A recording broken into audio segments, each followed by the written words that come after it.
Hello everyone and welcome back. This is Toket Padama. Ngayon pag-uusapan natin kailan dapat gamitin yung mga tinatawag nating quantitative research, qualitative research, at mixed method. Bibigyan ko kayo ng mga listahan ng mga sitwasyon para malaman ninyo kung quantitative, qualitative, o mixed method ang dapat gamitin sa mga sitwasyon na ito. Para kayo na yung makakapagdesisyon kung ano ang nararapat na method o research method ang dapat gamitin doon sa sitwasyon na interesado kayo. Tandaan ninyo, dapat ang inyong research, ang unang-unang requirement ay interesado kayo. Okay? Dahil kung interesado kayo doon sa research na pipiliin ninyo, meron na kayong kaalaman doon sa konteksto ng research na gagawin ninyo. Kaya napakahalaga na dapat interesado kayo at gusto ninyo yung research na gagawin ninyo. So, paano natin malalaman kung ito ay para sa quantitative, qualitative, or mixed method? Pakinggan nyo ang mga sumusunod na listahan na ibibigay ko sa inyo at ibabahagi ko sa inyo para magamit ninyo sa pagsusulat niyo ng inyong research.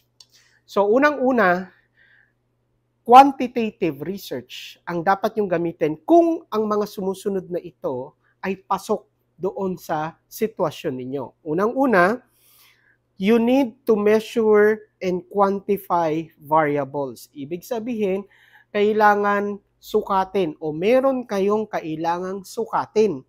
Ulitin natin ha, in general lang, medyo dadaanan natin sa qualitative. Ang quantitative research, ang ginagamit dito na mga sitwasyon ay yung mga bagay na pwedeng sukatin. Okay? So yung mga skills, competency, whether students or teachers, which is measurable na susukat, ay dapat bumagsak doon sa tinatawag nating quantitative research. So, yun yung unang tip natin. You need to measure and quantify variables. Quantitative research yan. So, example dito, measuring students' performance based on test scores, kagaya ng sabi ko, competency ng mga teachers, pwedeng sukatin yan, measurable lahat yan. Ulitin natin, lahat yan dapat pasok sa quantitative research. Unang criteria yon. Pangalawa, pwede nyong gamitin ang quantitative research kung gusto ninyong i-test yung hypothesis o gusto nyong mag-test ng isang hypothesis. Yung hypothesis na ginagamit nyo sa inyong research. Ulitin natin, yung pangalawa, you can use quantitative research if you want to test a hypothesis. Ano yung example ng hypothesis ninyo? You want to determine whether social media use affects the academic performance of students. Okay? Meron kayong hypothesis na yung hypothesis ninyo, it's either positive or negative. So, kung negative or null hypothesis, i-state nyo na social media does not affect the academic performance of students. Null hypothesis yon. Pero kung ang requirement naman sa school ninyo ay yung alternative hypothesis, social media affects the academic performance of students. So, kapag ganito ang gusto ninyong malaman sa inyong research, quantitative research ang gagamitin ninyo. Nakadalawa na tayo. Pangatlo, quantitative research if you aim for generalization. Anong tawag doon? Generalizability.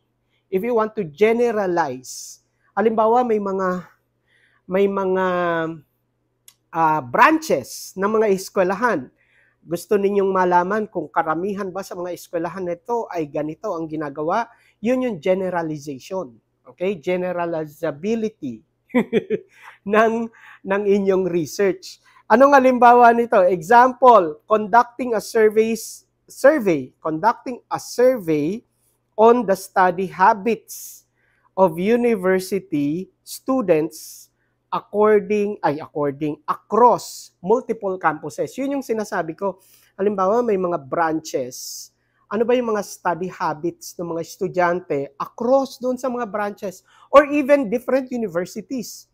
Halimbawa, sa university belt, ano ba ang mga study habits? Generalization, generalizability of your research or gusto nyong malaman doon sa research ninyo.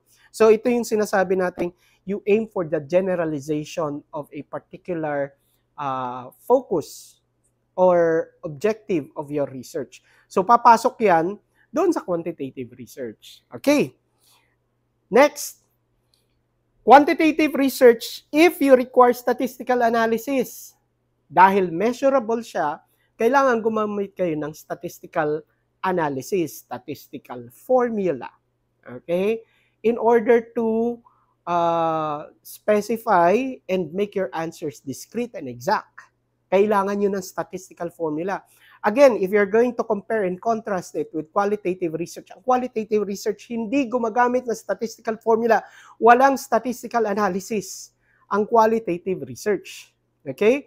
So, kung gagamit kayo ng statistical formula, statistical analysis, definitely quantitative research ang gagamitin ninyo. So, you require statistical analysis. Example nito is analyzing the trends in technology adoption among students using regression analysis. Regression analysis is a specific example of statistical analysis. Okay, linear regression, multiple regression, those are part of regression analysis. So, ulitin natin, kung ganito, gusto nyong ma-analyze yung trends sa technology adoption among students using regression, you're going to have to use quantitative research. Okay, another situation na dapat gamitan ninyo ng quantitative research ay ang, last but not the least sa quantitative, you need objective and structured data collection. You need objective and structured data collection. Ano yung ibig sabihin nito? Example nito ha, example, conducting an experiment to test the effectiveness of online learning tool. Ginagamit ito karaniwan doon sa experimental research. So, yung experimental research na tinatawag natin, gusto nyong mag-test ng isang strategy kung ito ay effective o hindi, will fall under quantitative research. Ito yung tinatawag nating you need objective and structured data collection.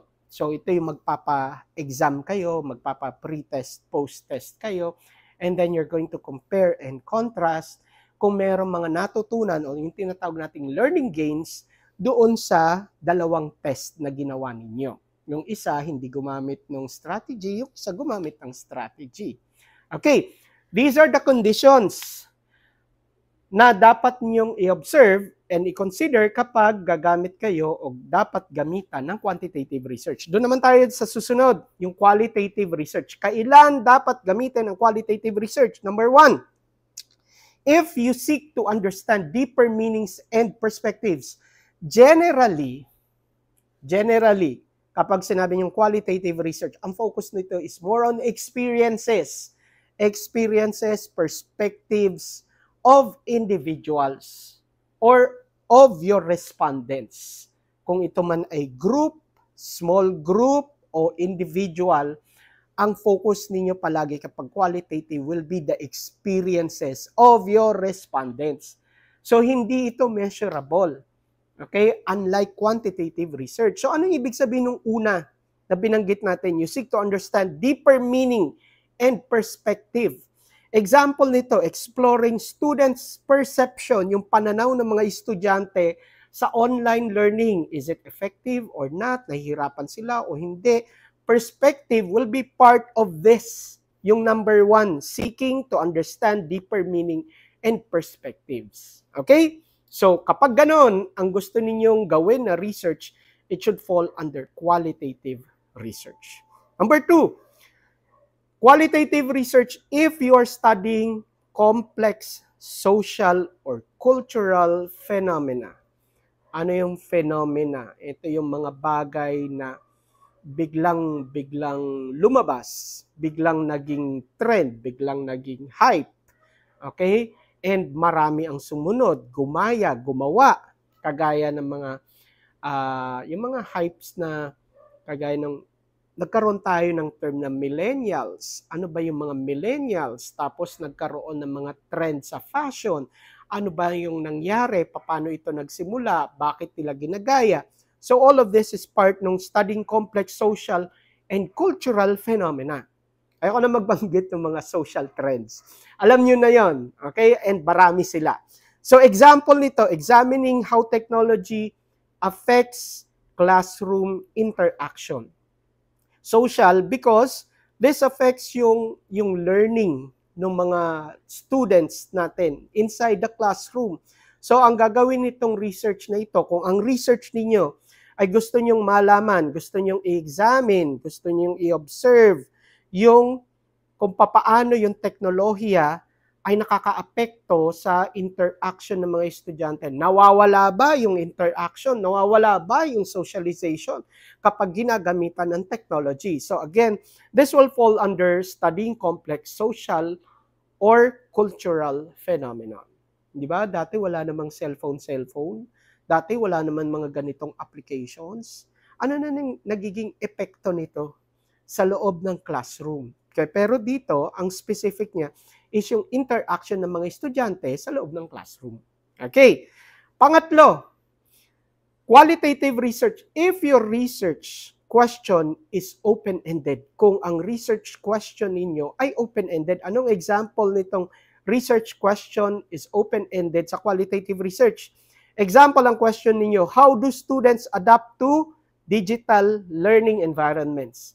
How do students adapt to digital learning environments? Ibig sabihin, walang pagpipilian, walang rating scale, walang Likert scale, walang chechekan, walang i-rate, di ba? I-express mo, ikukwento mo, inanarrate mo. Di ba? Kasi ang tanong dito is how, papaano nakakaapekto sa mga estudyante yung digital learning environment. So magkukwento ka, personal experience mo. So dito, bumabagsak yung sinasabi nating open-ended question. If you are going to use open-ended questions in your research, kagaya nitong binanggit natin, that will fall under qualitative research. So that's the time na gagamitin nyo yung qualitative research. Okay, next.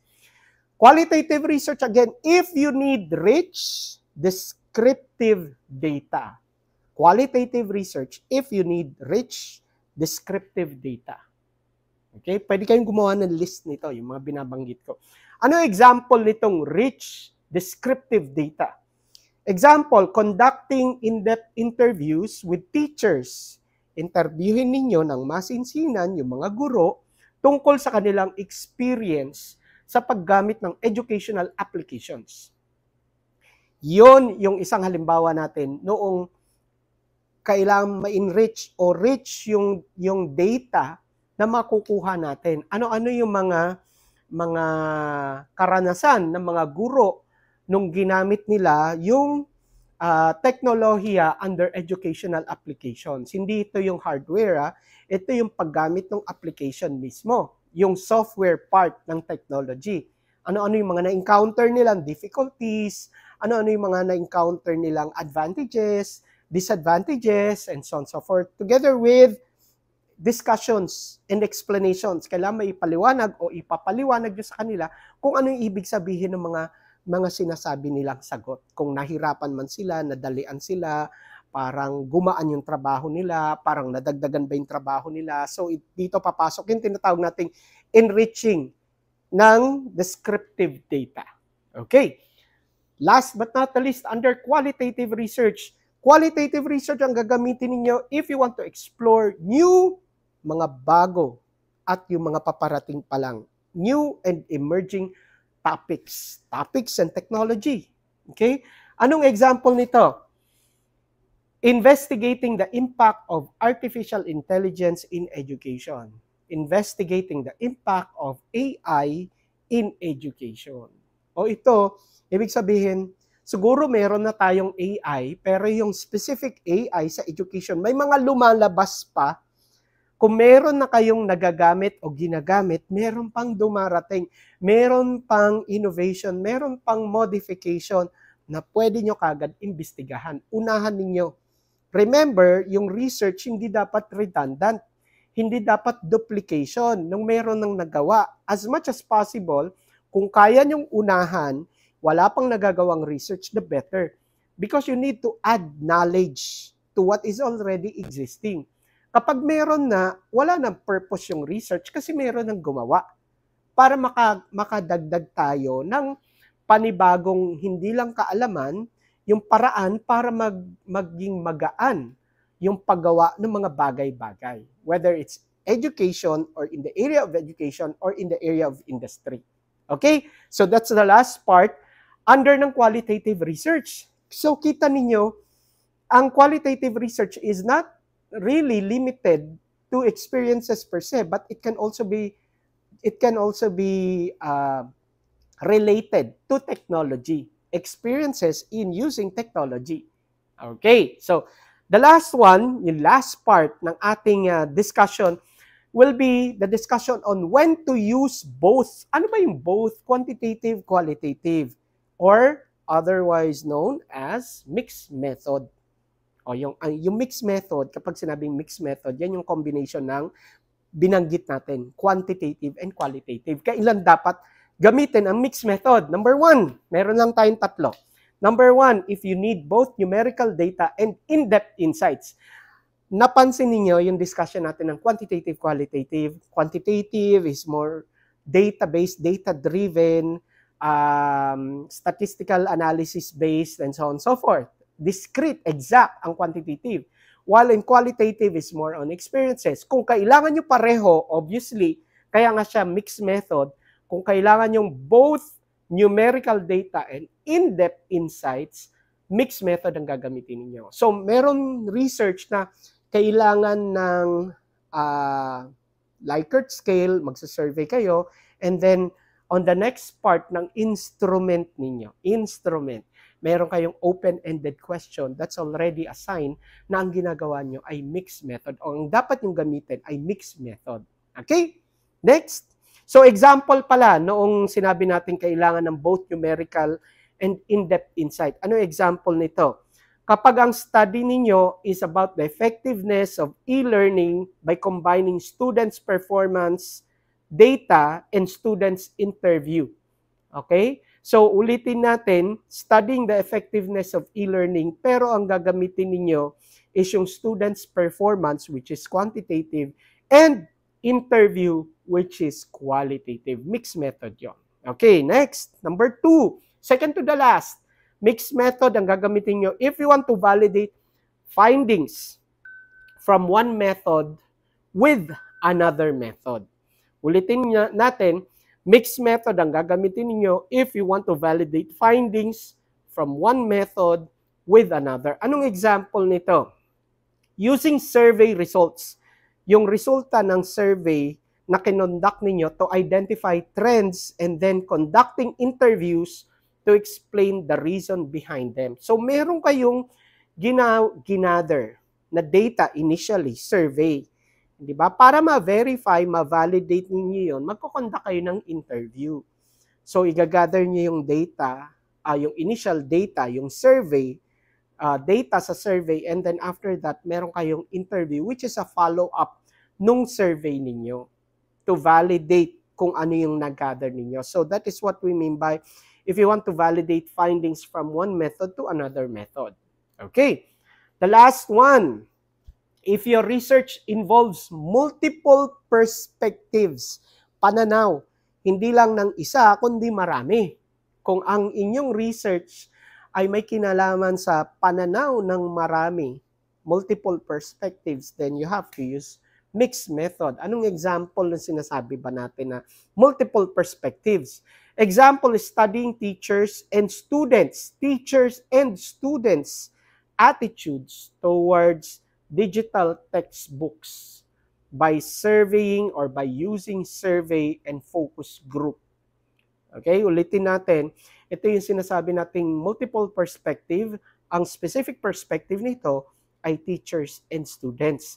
Studying teacher and student attitude towards digital textbooks by using survey and focus group. Okay, so I hope this would be able to help you decide kung anong research method ang gagamitin ninyo at kailan gagamitin yung quantitative, qualitative, at mixed method. Again, maraming salamat po sa panonood ng ating YouTube video discussion regarding quantitative, qualitative, and mixed method. And please, don't forget to subscribe to our YouTube channel. Comment kung meron kayong question, comment nyo dyan sa video natin. And like our video. And also share our video to your classmates, to your co-teachers, to your colleagues, to your friends. Definitely, lalong-lalo na kapag nagsusulat sila ng research. And I'm sure matutulungan din natin sila, which is the objective of our YouTube channel. Maraming salamat po sa inyong lahat.